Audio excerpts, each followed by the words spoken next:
ओम शांति। आज 28 अक्टूबर, सोमरस पिलाने वाले शिव बाबा, सोमवार का दिन। आज की मुरली का सार है, सद्गुरु की पहली पहली श्रीमत है, देही अभिमानी बनो, देह अभिमान छोड़ दो। कौन सी है पहली श्रीमत? देही अभिमानी बनने की, है ना। देह अभिमान छोड़ना है। आज की मुरली से प्रश्न है, इस समय तुम बच्चे कोई भी इच्छा व चाहना नहीं रख सकते हो, क्यों? बाबा ने बोला, इस समय तुम्हारे अंदर कोई भी इच्छा या चाहना नहीं होनी चाहिए। उसका कारण क्या है? उत्तर है, क्योंकि तुम सब वानप्रस्थी हो। तुम जानते हो इन आँखों से जो कुछ देखते हैं वह विनाश होना है। अब तुम्हें कुछ भी नहीं चाहिए, बिल्कुल बेघर बनना है। अगर ऐसी कोई ऊंची चीज पहनेंगे तो खींचेगी, फिर देह अभिमान में फंसते रहेंगे। इसमें ही मेहनत है।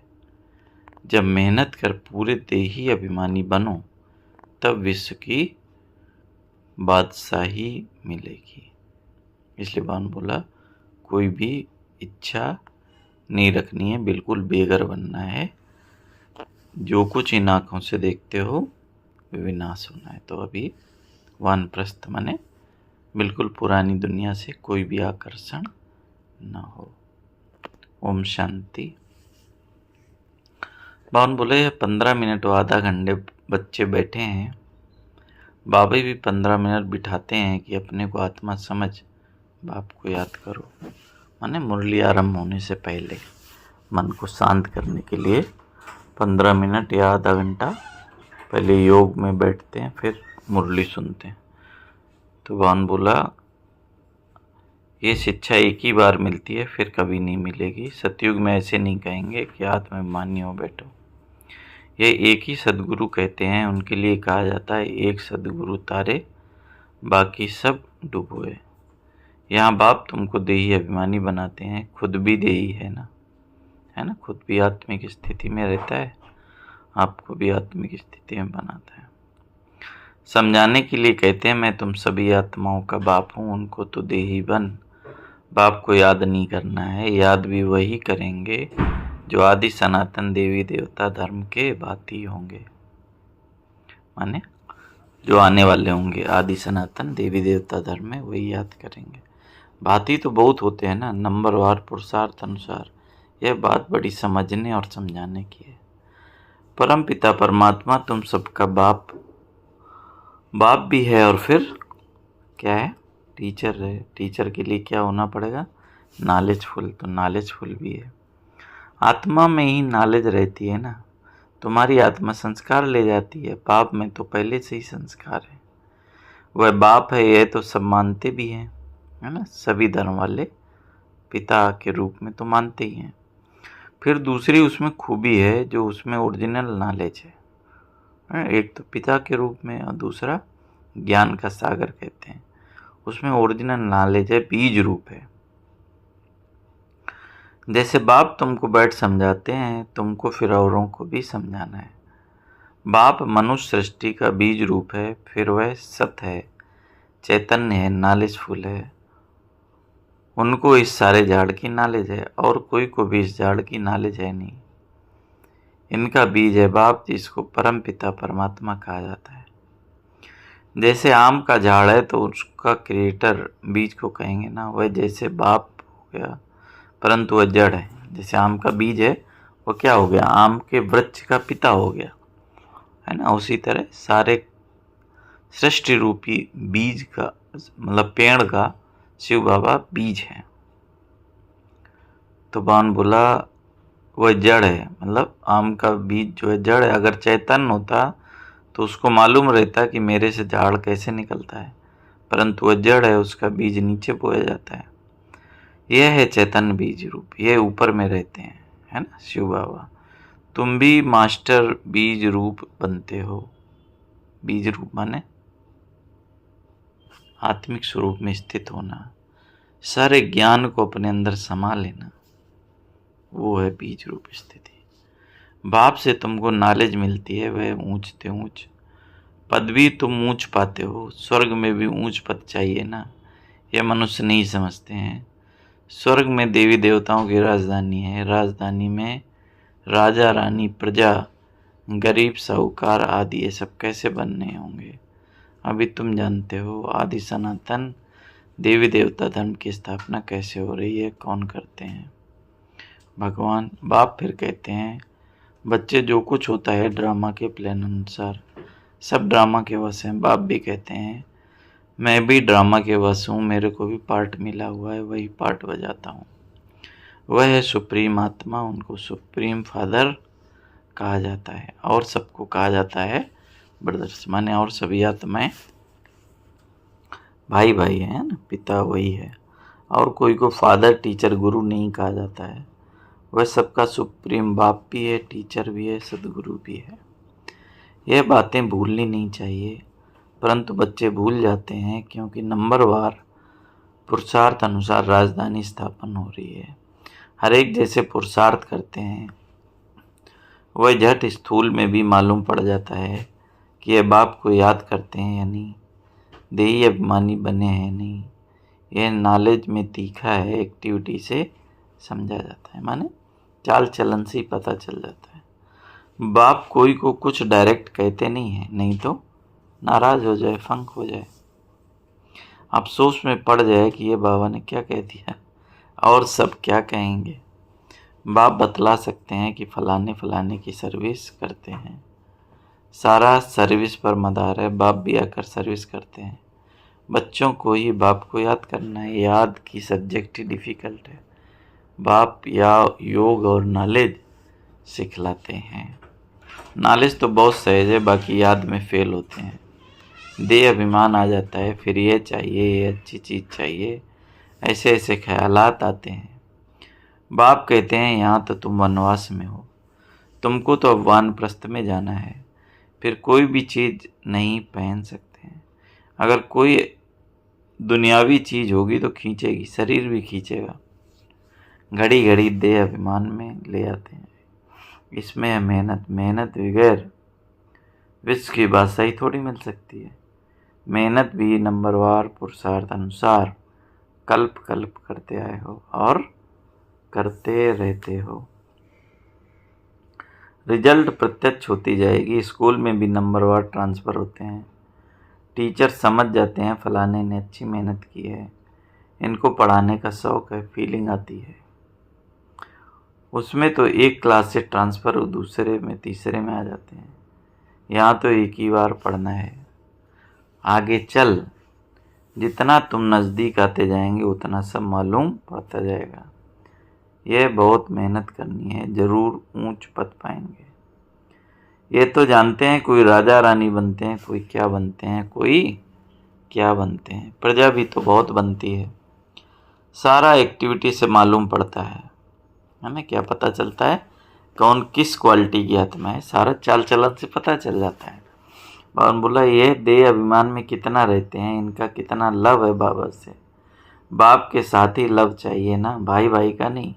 भाइयों के लव से कुछ मिलता नहीं है, वर्षा सबको एक बाप से मिलना है। बाप कहते हैं बच्चे अपने को आत्मा समझ मुझे याद करो तो तुम्हारे पाप कट जाए। मूल बात ही ये है। मूल बात क्या है? अपने को आत्मा समझकर परमात्मा को याद करना।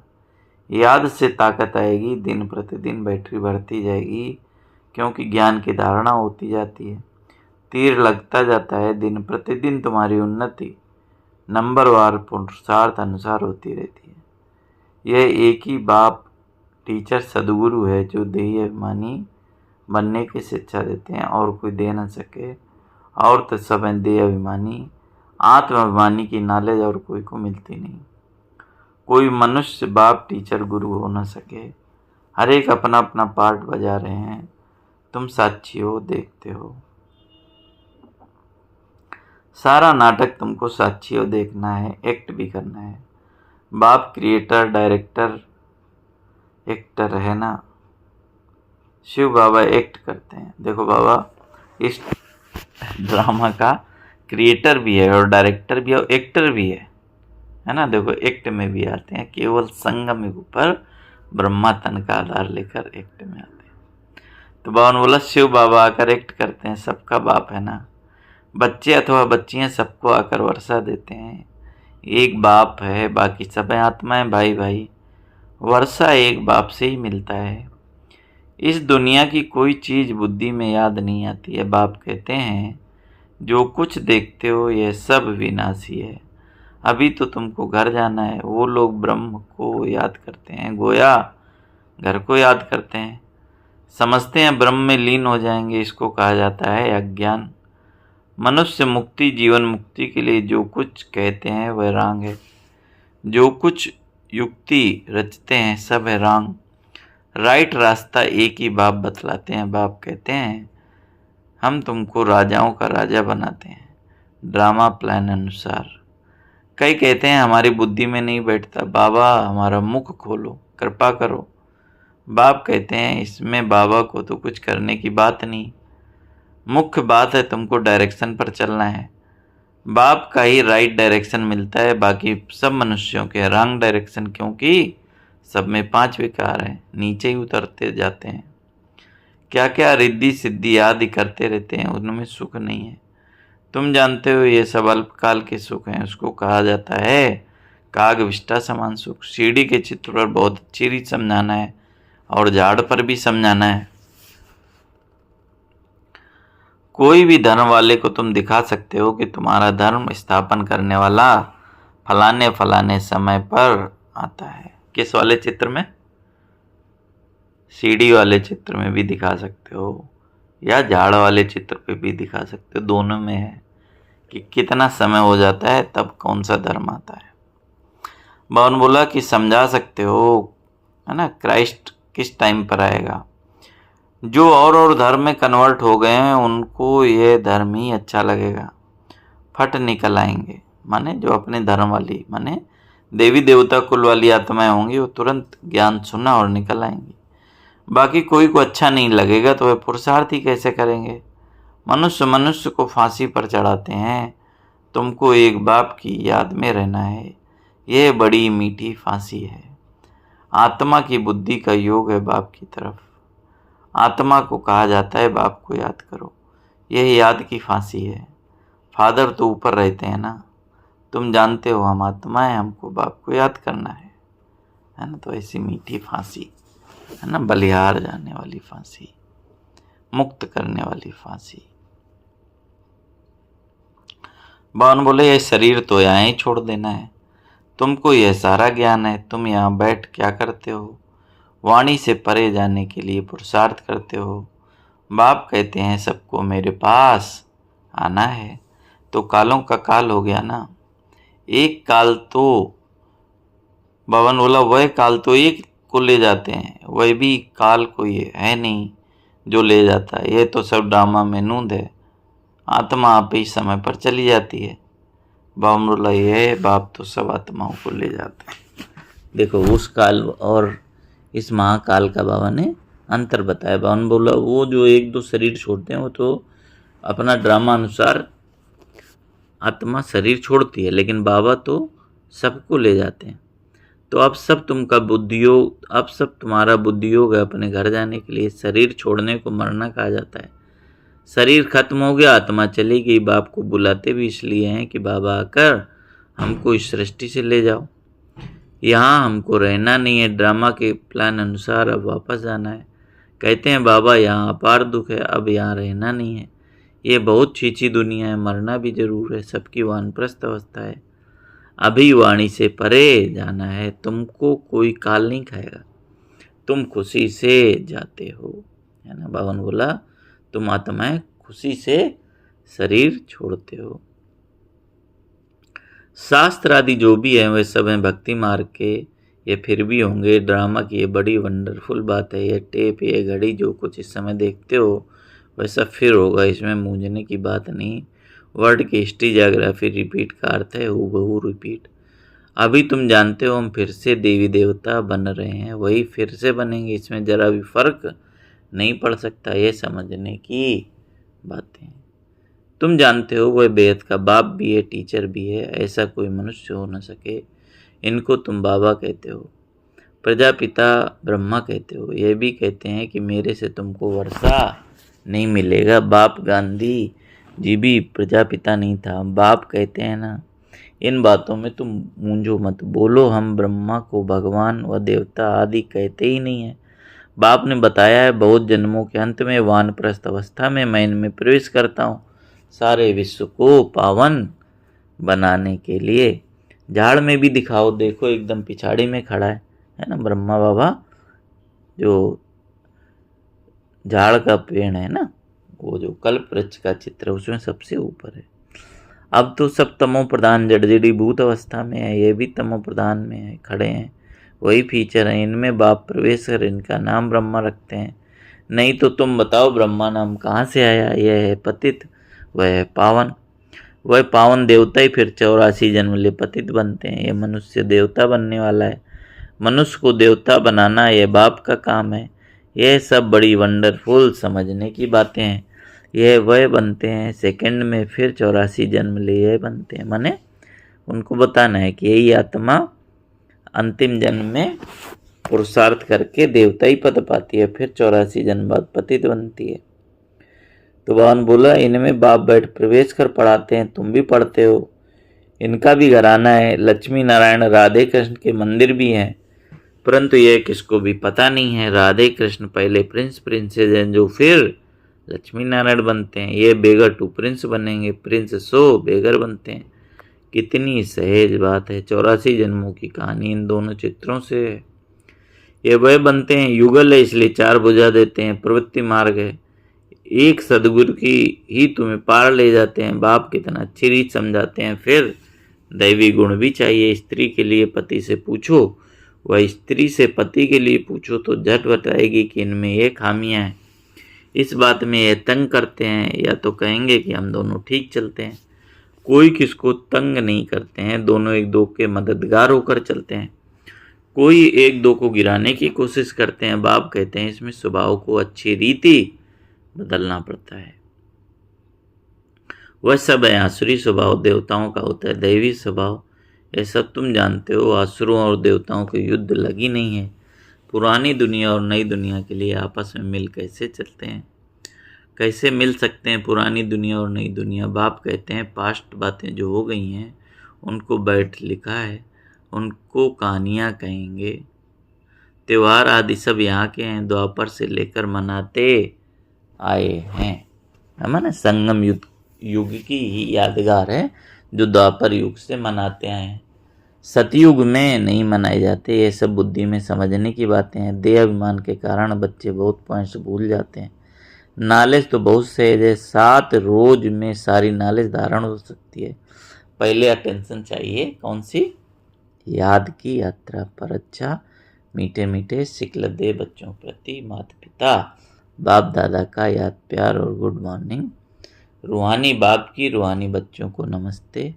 हम रूहानी बच्चों की रूहानी बाप दादा को याद प्यार गुड मॉर्निंग, नमस्ते बाबा नमस्ते, शुक्रिया बाबा शुक्रिया। आज की मुरली से धारणा के लिए मुख्य सार है, इस बेहद नाटक में एक्ट करते हुए सारे नाटक को साक्षी होकर देखना है, जैसे बाबा देखता है ना। तो बाबा ने बोला इसमें मूंझना नहीं है। इस दुनिया की कोई भी चीज़ देखते हुए बुद्धि में याद ना आए, है ना। तो बाबा ने आज वैराग्य का महत्व बताया। दूसरा, अपने आसुरी स्वभाव को बदल दैवी स्वभाव धारण करना है। एक दो का मददगार होकर चलना है, किसी को भी तंग नहीं करना है। आज के मुरली से वरदान है, स्वयं में सर्व शक्तियों को इमर्ज रूप में अनुभव करने वाले सर्व सिद्धि स्वरूप भव। स्वयं में सर्व शक्तियों को इमर्ज रूप में अनुभव करने वाले सर्व सिद्धि स्वरूप भव। लौकिक में किसी के पास किसी बात की शक्ति होती है, चाहे धन की हो चाहे बुद्धि की, संबंध संपर्क भी हो, तो उसे निश्चय रहता है कि यह क्या बड़ी बात है ना। लौकिक में अगर किसी के पास धन हो, बुद्धि हो या कोई भी हो, तो उसे निश्चय रहता है ये क्या बड़ी बात है। शक्ति के आधार से सिद्धि प्राप्त कर लेते हैं। आपके पास तो सभी शक्तियां हैं। अविनाशी धन की शक्ति सदा साथ है, बुद्धि की भी शक्ति साथ है तो पोजीशन की भी शक्ति है, सर्व शक्ति आप में है।